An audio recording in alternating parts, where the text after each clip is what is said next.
Hello, and welcome to episode 3 of Living Out Loud.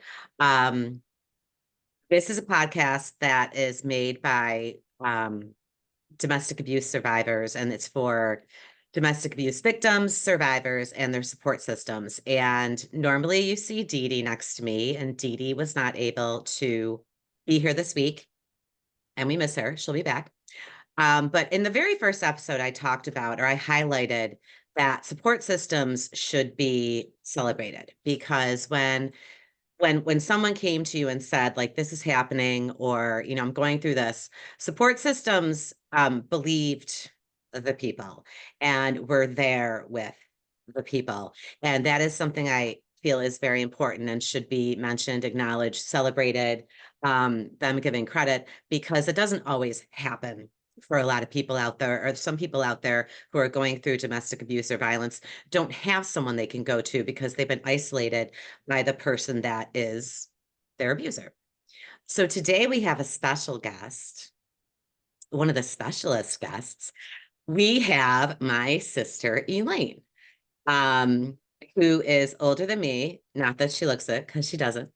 But I wanted to bring Elaine on so that we could focus today on support systems. Now, we grew up, there was three of us, and our oldest sister Elizabeth could not be here today. But we grew up, the three of us, all girl household, with a dad who was raised by all women, who his father died when he was very young. And he was raised by his grandmother, his mother, and his two sisters, our aunts. And so he had a kind of revolutionary view of women back in the late 60s, early 70s, and was always our support system. So he did teach us, I think, to be probably a little bit stronger and a little bit more assertive than maybe some other girls growing up at our time.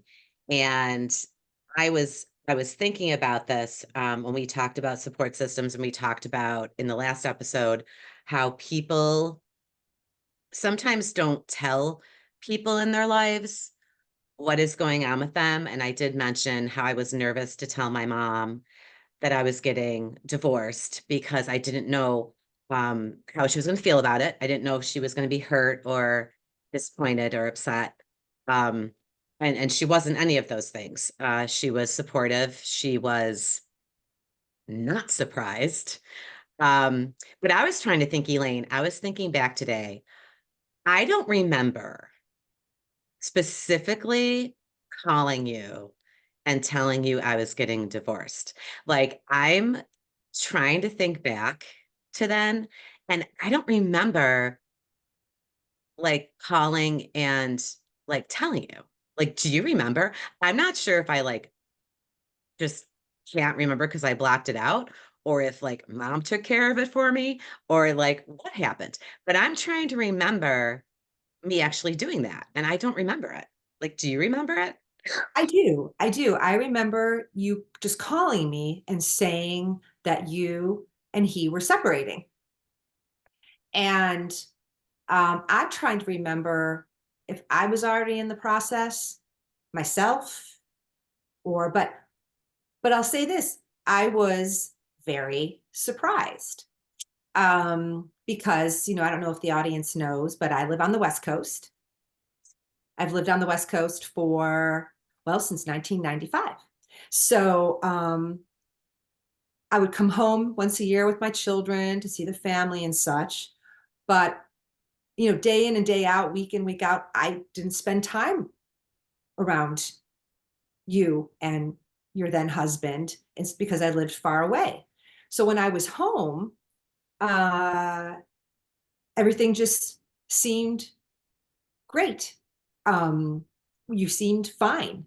Um, it wasn't until you called me and told me that you guys were separating, that I realized you were just putting on an Academy Award winning performance of fulfillment, happiness, and stability, which I think women do often for a multitude of reasons. Again, you know, Did you not want to, do we not want to look like failures? Are we afraid that we don't look rightfully maternal because imploding a family is hard on your children? And so therefore, if you're hard on your children, what kind of mother are you? And we're always judged more harshly in society than men. But I do remember you phoning me and saying that we're going to get separated. I just can't remember how long ago that was. It was 7 years. Okay. So actually, we were contemporaries in that regard, I think. We were. But it like, yeah, it's funny that I can't remember that phone call. Like I always wondered too, like as the years went on, because you did live so far away and you've always lived far away. Mhm. And when you came home, but when you came home to visit and we all went up to, mom and dad's summer Right. house, um, it was like, it was kind of like let the good times roll, like everyone was on vacation. We Yeah. really wanted our kids to all form bonds with each other because they didn't live close to each other. Our oldest sister, Elizabeth, she did not live here, either. So Yeah. when everyone came home, it was very much like, let's, make the best of this. Let's, get these kids to know each other so they can, when they're older, they Yeah. can, be friends or form some kind of relationship, which has happened on Yeah. a certain level because our kids are all older. Yes. Like for our viewers or listeners, whatever. I'm the one who has the youngest Youngest. kids Yeah. out of everybody, and my youngest is going to be 17. So we have a wide range Yes. among the cousins of 29 to almost 17. So that was our focus when everyone was together. And also, too, with mom and dad wanting us to be there and everyone being together, we didn't want to have like any fireworks, right? Like we wanted it to be good for them. That's when dad, was still alive. By and large, And it always went very well. And yeah, I our think focus, so. our focus was, I mean, we just created this incredible summer camp experience for the Pretty boys, much. all the grandchildren. There's 6 boys and one Six girl, boys, one girl. coming That's from a right. family of 3 daughters. Yeah. But that was the focus. And this was, as we call it, our ancestral summer home. So we It's not loved a castle, people. It's not a castle. cottage, We love it all the same. but very important to us. And we wanted our kids to get to know the place. So really the focus was so very much on the children. But I will say this, and we did this, my sisters and I, the 3 of us did this. Here we are at our parents, the house, the summer cottage that we grew up in. And why are the 3 husbands having a heck of a better time there than we were? My guy was Fuck of a golfing better time. golfing at the local courses and seeing friends that he knew from law school. Um, our older sister's then husband was hanging out with all the people that we grew up with. And Ellen, like, so we're kind of like tending to the children, and they're the ones off in a good time in a city where they didn't even grow up, or a cottage. So, so what were we doing? We were Well, all unhappy. We're just keeping the peace, looking we were back on. keeping the peace, right? We were keeping the peace. And also too, we wanted all of the husbands to form a relationship. Um, that didn't happen. As much as we wanted it to, that didn't happen. There were some pretty strong personalities among the sons-in-law that did not lead really to that type of cohesiveness. Yeah. But still, I think because we didn't like spend like that much time together physically, Yeah. that when we did, we made it like the best it could be. Mhm. And but I do remember in regards to support systems, and I will bring this up, that when back in 2017, when I was separated um from my ex-husband, and but we were still living in the same home, And we did that for a year. And when I think about it, it was like agony. But like, I remember when so we had this situation where, like, even though we were staying in the same home, we had this agreement that, like, Friday night's yours, Saturday night's mine. So, like, Saturday night was mine, which meant I could go do something. And I would stay at my mother's house. Mhm. And so I'd be out of the house for like one night. And then Friday night was his. And when we separated, and and it was pretty shitty. And toward the end of 2017, like, the shit really hit the fan, in regards to some of the things that my ex-husband did. I remember going up to near our parents' summer home, which at the time wasn't open because the water gets shut off in October, and so you can't stay there. Well, you could, but wouldn't be very comfortable. And I went up there, and I had gone to like a restaurant close to our place, and I was there, and my ex-husband walked in. And I was like, and he walked up to me, and I was like, what are you doing here? And I was like, by the way, you're supposed to be home with the kids. Like, you left them, to get to our parents' house, you had to cross a border. 40, So, 45 minute drive. Yeah, international border. 45-minute drive. Yeah. So, and he walked in, and I was like, you got to be kidding me. And so I left and got my stuff from where I was staying and was driving back toward the international border. And it wasn't long before I realized that my ex-husband was following me and was tailgating me and would pull up next to me at like red lights. And I called you. I don't know if you remember this. And I Mm-hmm. called you, and I was like, Elaine, I'm like, I am driving down, highway, whatever. And like, and he is following me, and he is coming up next to me. And like, and I was kind of like freaking out, like, because number one, my kids were home alone. At the time, my youngest was 10. My oldest was 14. And so I was driving back to like get back to them, because I'm sure they had no idea why their dad like had gotten up and left. And I called you, and I was just like, I like didn't know what to do. Like, I had no idea what to do. And I was like, I just gotta, like, my focus was I have to get home, I have to get home, I have to get home. And it was kind of like this, like, almost like car chase, like down this kind of rural, highway. And I called you, and you were just like, okay, like, what do you want to do? What are you going to do? And I was like, and I remember you saying to me, like, as I was pulling up to the border, you're like, tell the border guard that your estranged husband's behind you, because of course he was right behind me in the customs line. And you're like, tell him. And I didn't. And you know what? I should have. Like, I Because they should would have. have probably held him or stalled him so that you could make, headway down the road. And yeah, Yeah. And but so, and that's I funny, like, didn't. why are we silent? Why are we silent? Out of shame? And I don't know, when it comes to a support system, or a pit crew, as I call it, it's so important to have and to share these experiences because people on the outside see things so much more clearly than we do. Because, you know, with a man that I dated for a couple of years after I got divorced, I thought when I met him that I met um, my soulmate, my Yeah. match. This was it.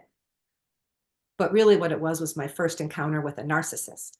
And there are a couple different kinds of narcissists, and my therapist diagnosed this guy as a parasitic narcissist. Ugh, So somebody who is it's an looking it's an for ugly term. like as a host, right? And Right. my dearest friend who lives out here would say all the time, he's manipulating you, he's manipulating you, he's manipulating you. And I was like, no, he's in love with me. He wants to spend the rest of his life with me, and I didn't know what was happening to me. I didn't see it clearly because I wanted to believe that it was something that it wasn't. Because for me to believe that it was this one thing made me feel a way that I didn't feel in my marriage, which was seen and that I was enough, you know? Oh, yes. Yes. Exactly. And that That right. And so, um, to, you know, have people, it's like a checks and balance system to have a support system around you, not just in regards to like a romantic partner, but lots of things in child rearing, other, work relationships, platonic friendships, to have people to check in with, to say, they might say, that's not right. that's Somebody not right. shouldn't be talking to you that way, or that shouldn't have happened, because I believed for so long, and maybe you did with your husband, with this man that I dated, and even in my marriage, you know what? Maybe if I stopped doing this, then he would rise to the occasion. Maybe if I started doing this, then maybe he would show up. Like, you have to look long and hard at how somebody shows up for you. And you also have to Yes. look long and hard at how you show up for yourself. And, we talk about this all the time, as Maya Angelou says, when someone shows you who they are, believe them. Believe them. And in both my marriage and my post relationship marriage, I was waiting around for perceived potential to show up. And in my marriage, I waited 26 years. And in this other relationship, I was waiting 5. And it was a waste of time, in the sense that this person, you know, anyway, I learned a lot though. So it wasn't a waste of time in that regard. But I did have yourself included, people around you, when you tell them a story, and you have to be truthful about these stories, right? And they'll be like, what? Hmm. Because, the DV umbrella encompasses a lot of things. I think people automatically go to the physical.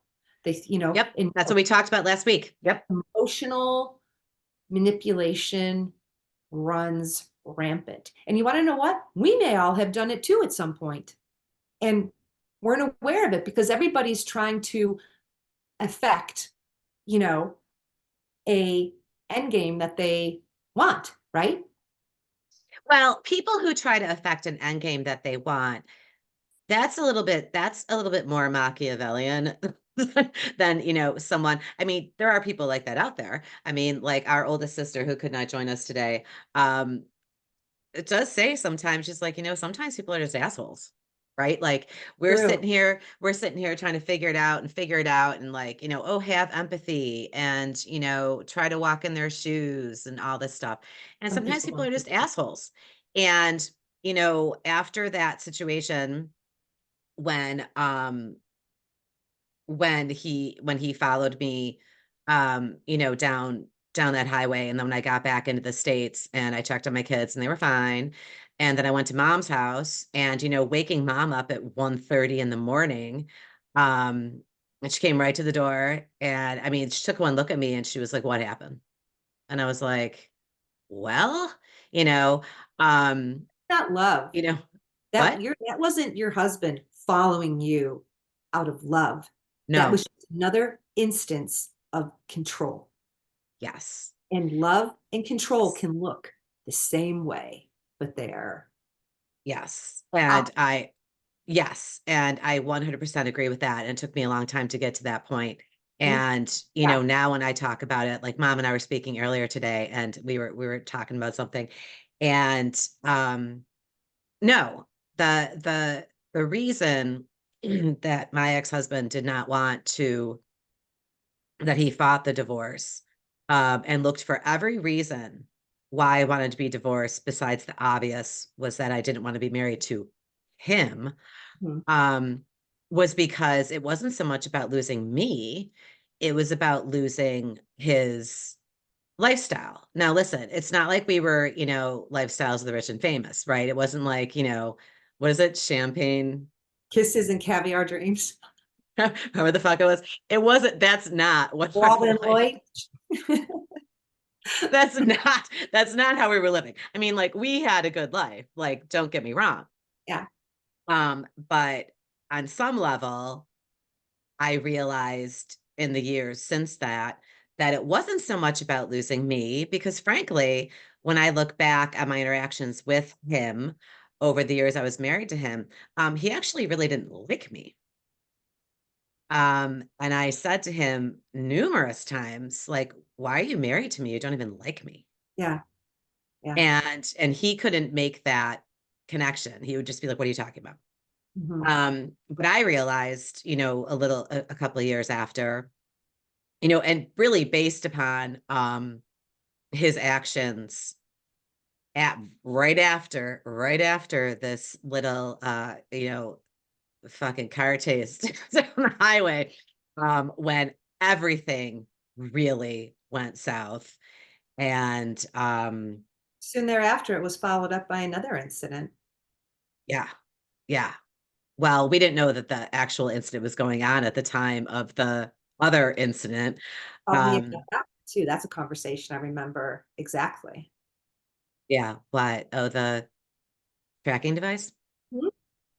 I told you, you were away on a business trip and you called me and he was sending you weird texts that clearly he knew your whereabouts. And I said, you need to go to a mechanic, go to a local auto body shop and tell them you think you're being followed and you think there's a tracking device on your car.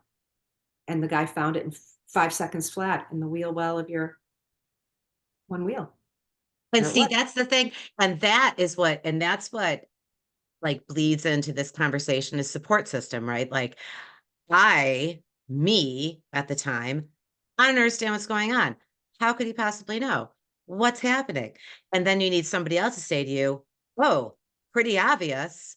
Why don't you take your car? And that was also my lawyer's suggestion at the time. And yes, that is what happened. And I remember taking it to this mechanic, and I was on a work trip. I was out of town. And my attorney said to me, take it immediately because I know exactly what's happening here. And I took it, and this mechanic was like, well, he's like, we can look, we get these requests all the time and we never find anything. And I was like, well, people are telling me to do this. I don't know.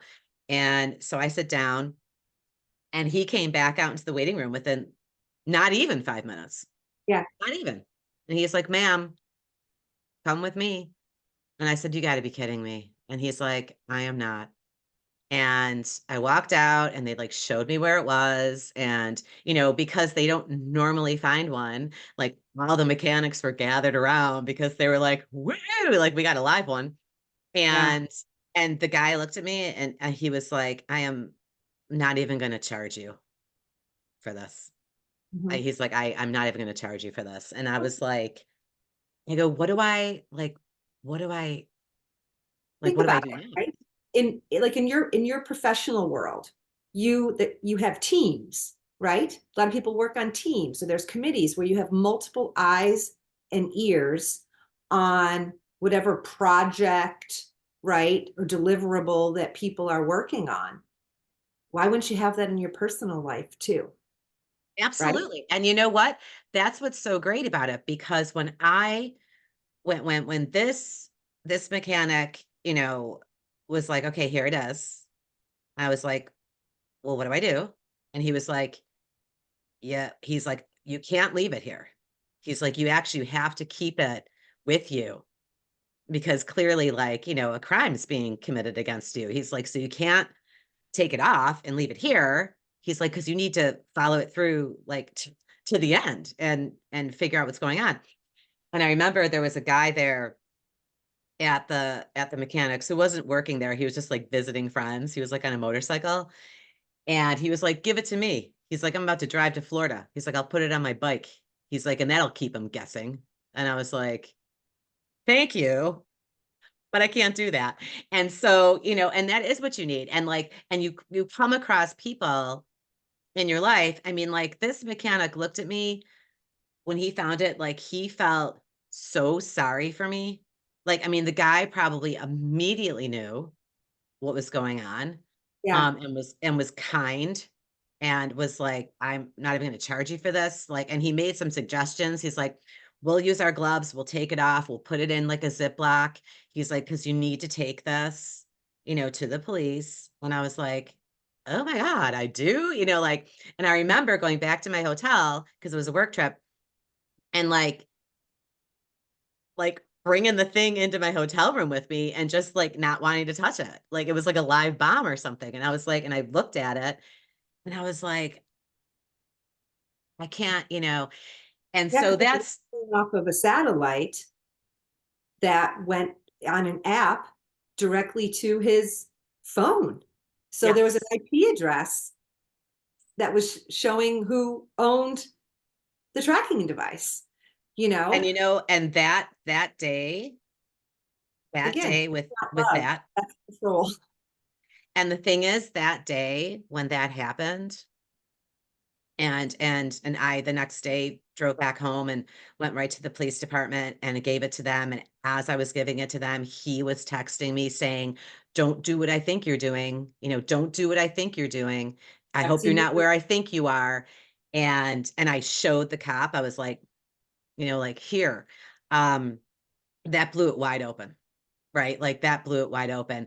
And then everybody who was close to me or in my circle, you, Elizabeth, mom, um, some really close friends, then everybody had to know. Mhm. Because Right. then I had 3 kids, I couldn't have them know. Um, I had to manage it with the people that were my system. Because at that point in time, I was what do I do now? Mhm. And don't forget, at this point in time, I'm still living with him. Mhm. Still living with him. So like I went to the cops and I turned the thing in and I had to drive home to where he and my kids were, and I had to walk in the door Mhm. and be like, "Hi everyone." I mean, like I didn't even know like how to act. And so that's when The powder when I keg, gosh. it was a powder keg.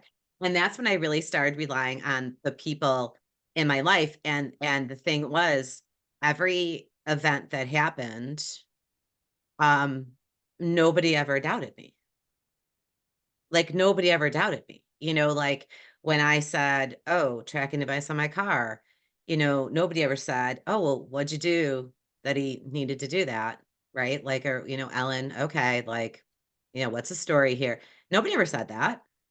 Like nobody ever made me feel like I was nuts or gaslighted me or thought that I deserved this or anything like that.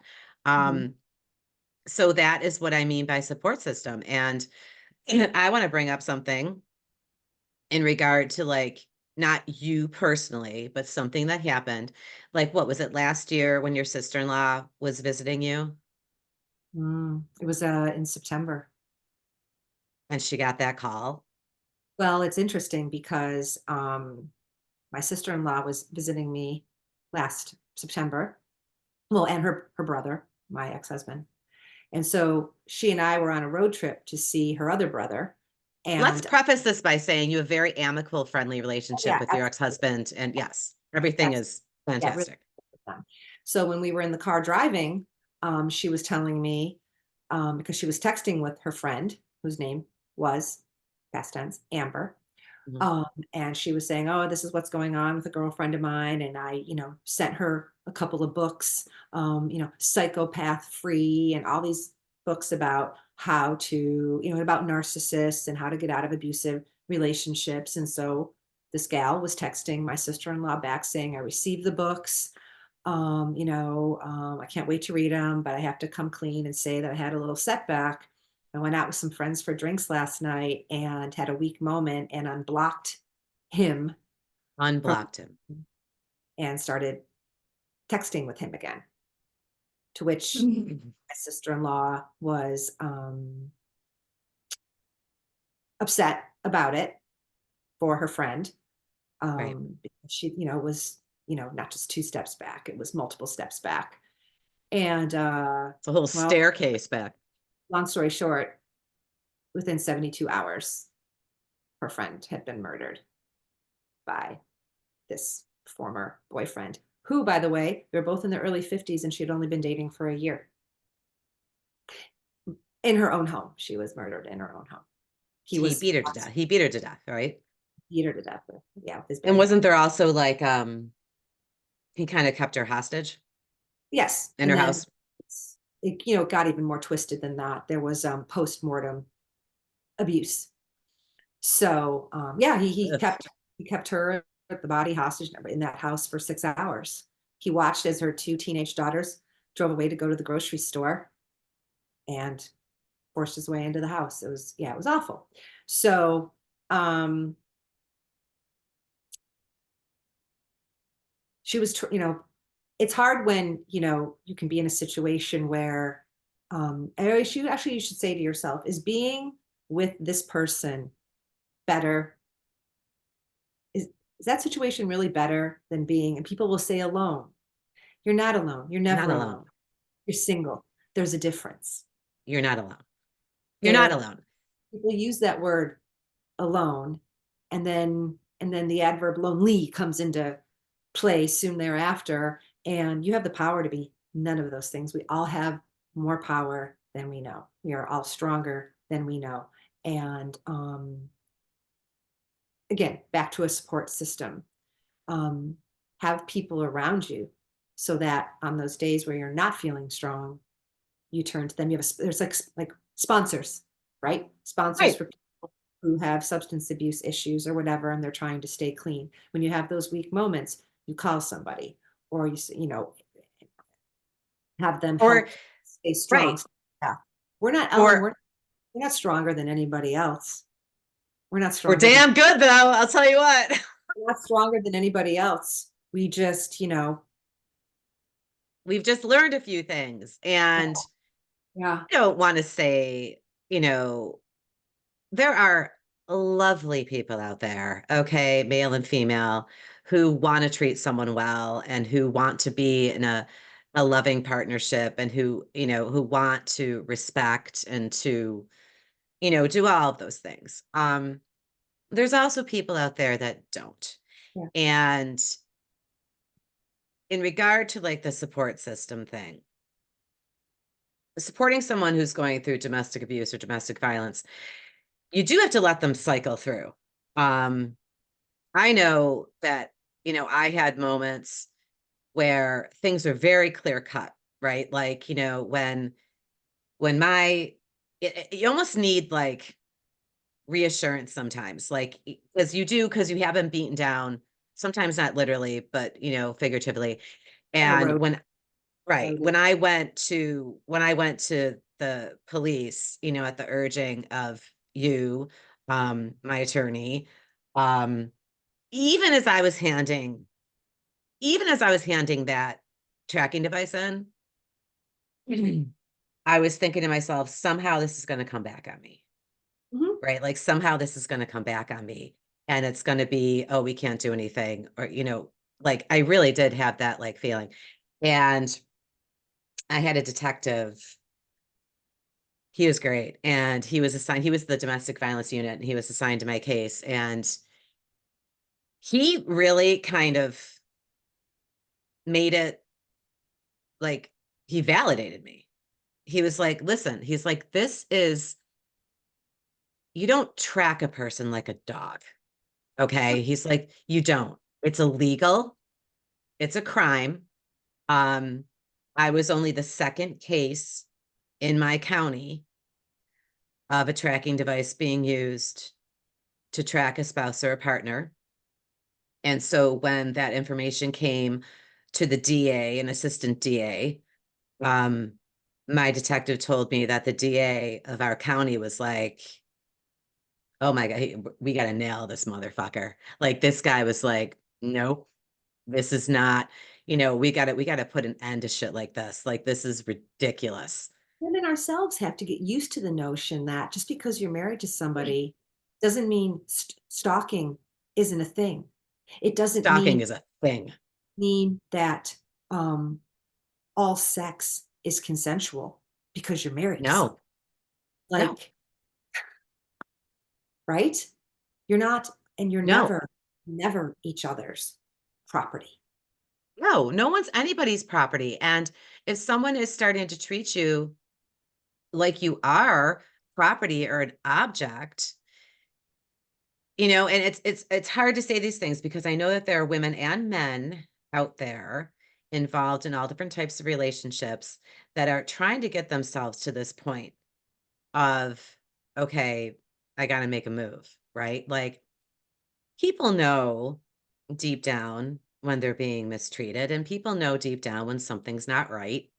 Mhm. Um, I don't actually regret um the tracking device incident because it really truly it was like a wake-up call. It was like, okay, if he can do this, he's pretty much capable of anything. So I've got to be on alert. And like I said, the detective validated me by saying, no, this isn't normal.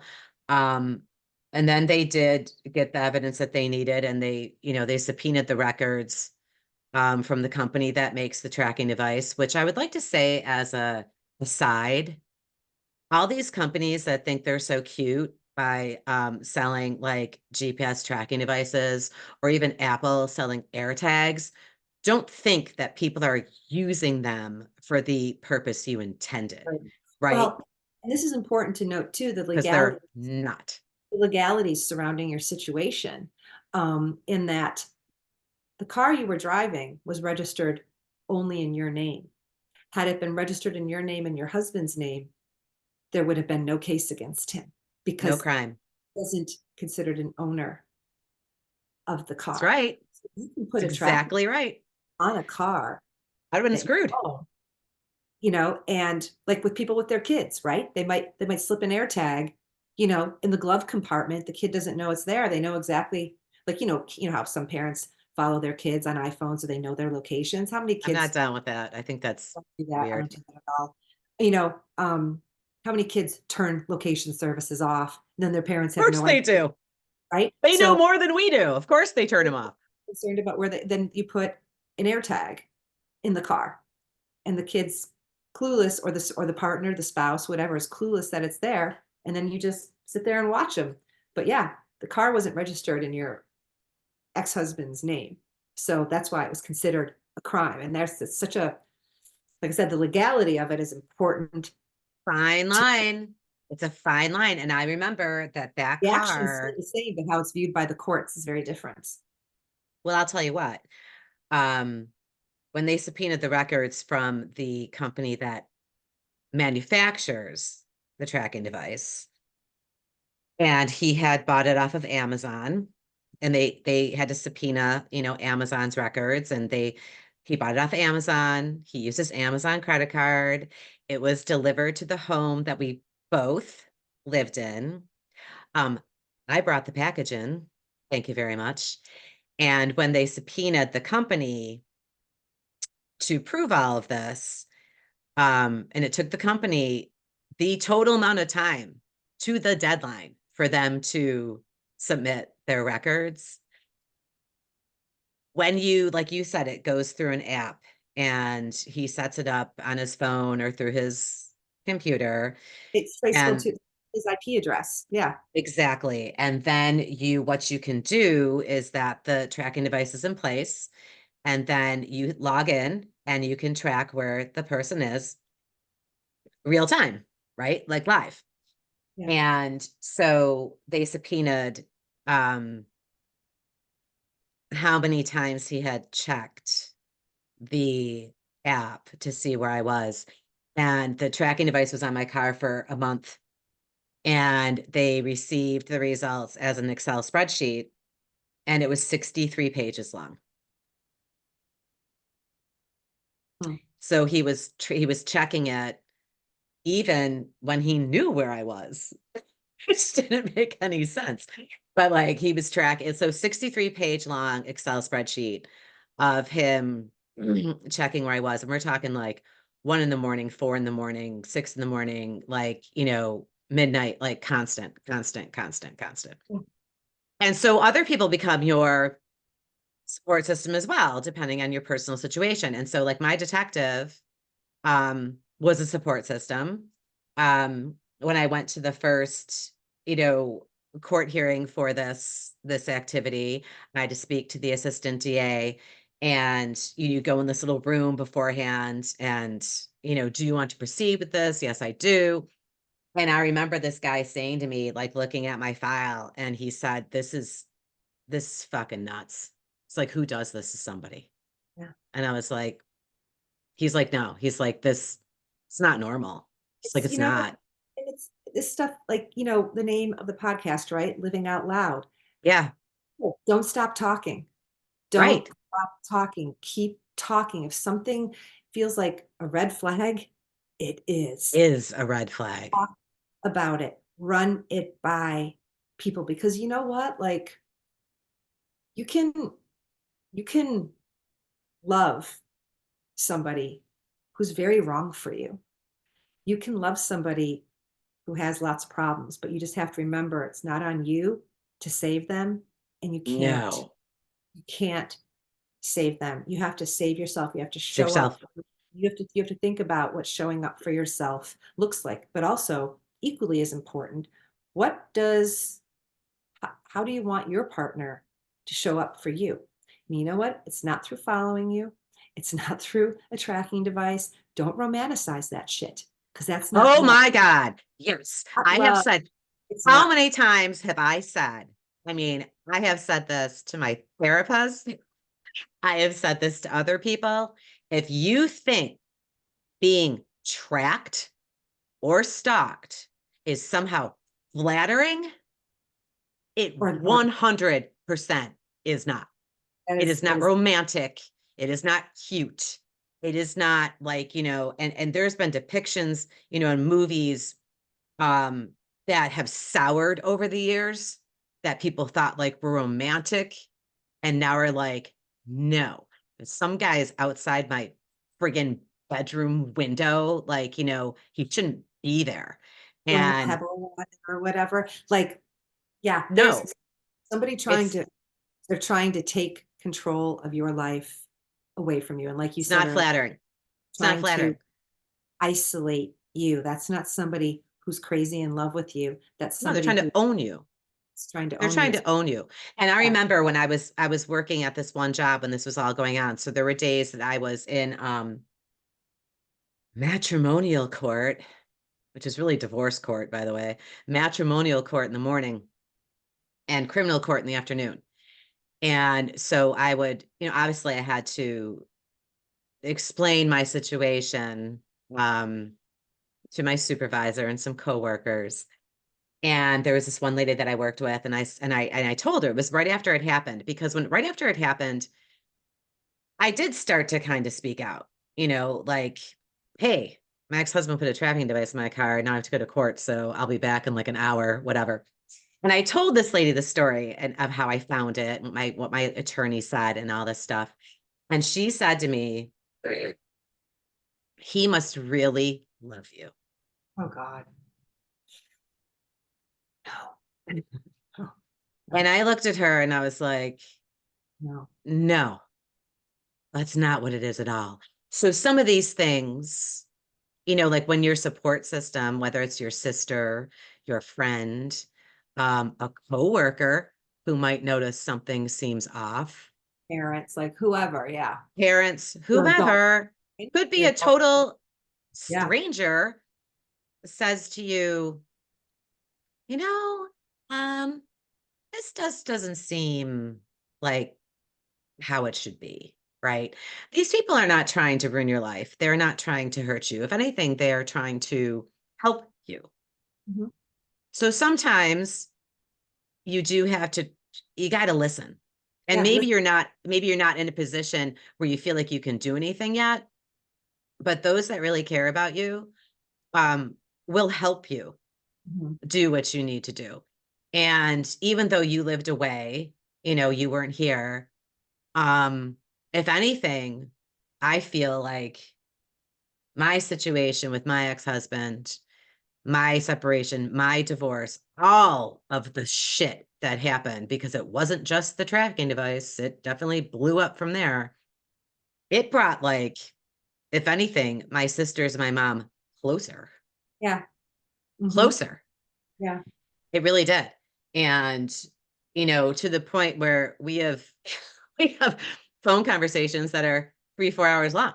I Mhm. mean, like, and we've been and it really kind of like, I don't know. I think about if dad would have been here, That could have gone a couple of different ways.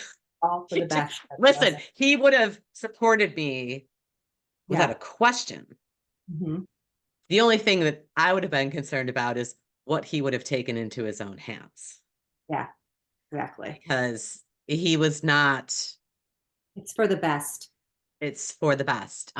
He was a tad formidable, right? He was an imposing Mhm. um person, and obviously, and had a rough upbringing, so he had a little bit of a rough edge to him. Um, that got smoothed out over the years with mom, but there was definitely some shit that he wouldn't have tolerated. Sure. Yeah. Absolutely would not have tolerated, and he probably would have wound up in jail along with the ex. So it's probably a good thing that Dad wasn't here to Yeah. see a lot of that, because that Yeah. could have gone really south really quickly. But yeah, so no, I'm glad that you came on. Yeah. Um, Okay. oh, of course, anytime. I would like to have you on again. But it's support systems, like when I said that in the first episode, that support systems need to be celebrated, it is because I never had any doubt. And I hate to think of there being people out there that do have doubt. I never had any doubt that what I told my sisters or my mom was not going to be believed. Mhm. Like, there was no way any one of them would have tried to convince me to stick with it or stay with it, or that you would have doubted anything I said to you. I didn't say much, obviously, when we were married. Um, you saw some of it for yourself when my ex-husband basically assaulted your son that one summer. That's Mhm. a whole other story. Mhm. Yeah. Um, but you saw, I think that day you might have been like, okay, because you left. Yeah. You left. Yeah, that was not a great day. Um, A child who was 8, 8 or 9. was not Yeah. good. It Mhm. was No, it not wasn't. good. Yeah. And listen, in no way is that us bashing or slander in any way, because it was actually seen by other people Yeah, it was in on the that beach. brought it to our attention, of what they had seen. So, my ex-husband can live with that. But, it's just, I hate to think of people not having a support system. Like, I hope, even if you feel like you don't and you're at like your wit's end, approach a coworker. I don't Yeah. know. I mean, like anything, like something, or go to the police. Yeah, if you've been keeping things quiet for months or years, what you're really doing is protecting the The other other person. person. You're not protecting yourself. Don't feel shamed. Don't feel that, because this the person probably has convinced you that you deserve to be treated this way, and nobody does. No, Choose yourself. Always be the person that loves you the most. the most. Because the relationship you have with yourself is the longest one you're ever going to have in your life And it dictates, it can dictate how your relationships go with other with people. others. Yeah, exactly. And Very, that's how we like to wrap up on our podcast, Elaine, since you're your first timer. yeah, We like to wrap up saying, you matter. yeah. And if you don't believe it now, we're going to keep telling you Yeah. over and over and over again Mhm. that you matter. And I Yes. would like to thank my sister for attending today. And hopefully we'll have her on again, and maybe we'll have her on with the other sister as well. But thank you so much. And thank you to all that listen or watch and support us. And oh, I have to do one more thing. I have to mention Kiki. Well, I call her Kiki, but Keone Hollingsworth and her podcast. She's a good friend of ours, and she has a wonderful podcast called Becoming My Best Me. And it's definitely on Apple. So we'd like to give a shout out to Kiki. But well, I call her Kiki. Um, so yeah, so see everybody next time. And Elaine, obviously, love you. Love you too. Bye.